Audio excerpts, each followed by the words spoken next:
సినిమాలో హీరో డప్పు కొట్టుకుంటాడు ఓకే, కానీ స్టేజ్ ఎక్కి డైరెక్టర్ని ఎందుకని అంత డప్పు కొట్టుకుని ఓవర్ హైప్ ఇచ్చి శబ్దాలు చేస్తున్నారో నాకు అర్థం కావట్లేదు. మనం మాట్లాడుకునేది రాజు వెడ్స్ రాంబాయ్ అనే మూవీ గురించి. So without any expectations, without any hype movie release అయిపోయింది. బట్ రిలీజ్ అయ్యే ముందు మాత్రం ఒక ప్రీ రిలీజ్ ఈవెంట్ సంథింగ్ ఏదో ఈవెంట్ లో మాత్రం చాలా హైప్ ఇచ్చేసారు. ఈ సినిమాకి నెగటివ్ టాక్ వస్తే మాత్రం అమీర్పేటలో కడ్రాయి వేసుకొని తిరుగుతానని చెప్పి మన డైరెక్టర్ గారు సాయిలు కొంపాటి చాలా శబ్దాలు చేశారు. అండ్ ఈ సినిమాకి మేజర్ గా జనాలను పుల్ చేసింది ఏంటి అంటే క్లైమాక్స్. అసలు ఇలాంటి క్లైమాక్స్ ఉంటుందా, ఇలాంటి మనుషులు ఉంటారా అని ఒక చాలా హైప్ అయితే క్రియేట్ చేశారు. బట్ నాకు సినిమా చూసిన తర్వాత అయితే నాకు ఆ హైప్ ని అంత రీచ్ అవ్వలేదు అనిపించింది. అలాగే సినిమా బాగాలేదా అంటే బాగుందండి సినిమా ఓకే, బట్ హైప్ ఉన్నంత కల్ట్ మూవీ అంత అయితే కాదు. ఇది కంప్లీట్ మిక్స్ లాగా అనిపించింది నాకు. ఒక ఉప్పెన, తర్వాత దొరసాని ఉంటది, తర్వాత సైరాత్ అంటే మన ధడక్, తర్వాత కలర్ ఫోటో, కోర్ట్, ఇట్లా చాలా మూవీస్ మిక్స్ ఉంటది. ప్రతి సీను కూడా మనకి ఓకే నెక్స్ట్ ఇది జరగబోతుంది, ఈ ప్యాటర్న్ లో వెళ్తుంది మూవీ.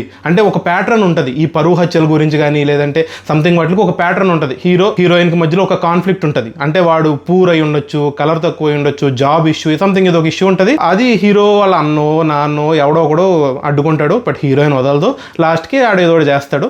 ఇది ఒక ఫార్మేట్ అనమాట. బట్ ఇందుట్లో స్పెషాలిటీ ఏంటి ఈ మూవీలో అంటే అదే ఫార్మేట్ లో వెళ్తుంది, అదే ప్రెడిక్టబుల్ స్క్రీన్ ప్లే ఉంటుంది. బట్ క్లైమాక్స్ లో ఆ హీరోయిన్ వల్ల నాన్న ఏం చేశాడు అనేది ఒక ట్విస్ట్. సో అది మరీ తోపు తురిమేం కాదు, బట్ రియల్ లైఫ్ లో కూడా ఇలా జరిగింది అనేది ఒక చిన్న ఏంటంటారు పాజిటివ్ ఎలిమెంట్ కింద నాకు అనిపించింది. ఈ మూవీలో పాజిటివ్స్ ఉన్నాయి, నెగిటివ్స్ ఉన్నాయి. నెగిటివ్స్ వచ్చేసి నాకు అనిపించింది ఇదేనండి, చాలా మిక్స్ స్టోరీ అనిపించింది. అండ్ చాలా సెకండ్ హాఫ్ లోను తర్వాత ప్రీ క్లైమాక్స్ లోను కొంచెం లాగింగ్, కావాలని ఎమోషనల్ సీన్స్ తొడపాసం పెట్టి ఏడిపించిన సీన్స్ లాగా అనిపించింది. ఎమోషన్ కంప్లీట్ గా కనెక్ట్ అవ్వలేదు. ఆ డైరెక్షన్ కొంచెం నాకు అటు ఇటు అనిపించింది. బట్ స్టిల్ ఆయన ఒక కొత్త డైరెక్టర్, సో ఈ మాత్రం తీసారంటే నిజంగా చాలా గ్రేట్ అని చెప్పాలి.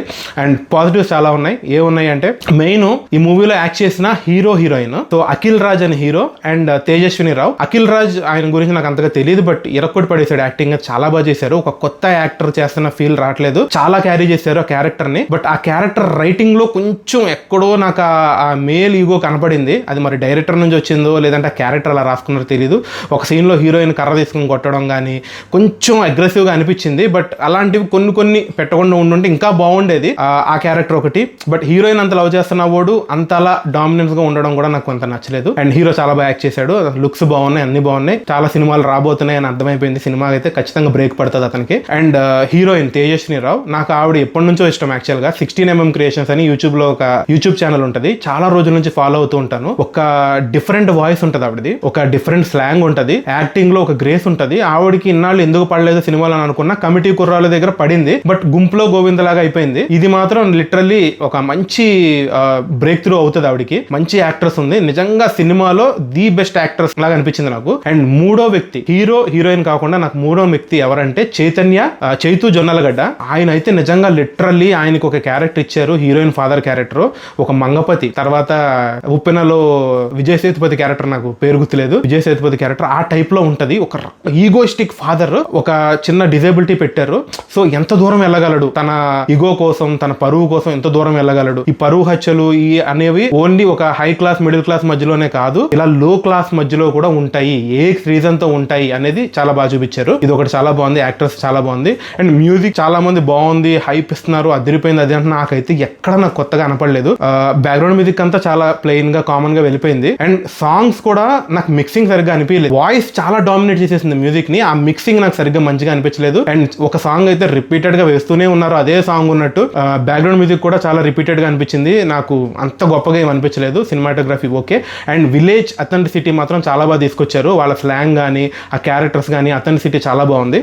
అది ఒకటి చూడొచ్చు, చాలా మంచిగా అనిపించింది. దీని ఓవర్ హైప్ లేకుండా డైరెక్ట్ గా చూస్తుంటే నాకు చాలా బాగా నచ్చేది. అసలు ఇలా ఉంది అలా ఉంది అనేసరికి కొంచెం అంటే నచ్చలేదని నేను చెప్పను, నచ్చలేదని చెప్పాడు మళ్ళీ తిట్టద్దు నన్ను, నచ్చలేదని చెప్పను కానీ ఆ హైప్ ఉన్నంత లేదు. ఓకే వాచ్ అన్నట్టు అనిపించింది నాకు. అంటే కొన్ని సెటప్ అండ్ పే బ్యాక్స్ చేద్దామని ట్రై చేశారు. You can't see Johnny single phrase ఏదో పెట్టాడు. అంటే ఒక డైలాగ్ ని మనకు ఉంటది కదా, ఒక మంచి డైలాగ్ తీసుకుంటారు, దాన్ని ఫస్ట్ కామెడీగా వాడతారు, దాన్ని ఎమోషనల్ గా వాడతారు.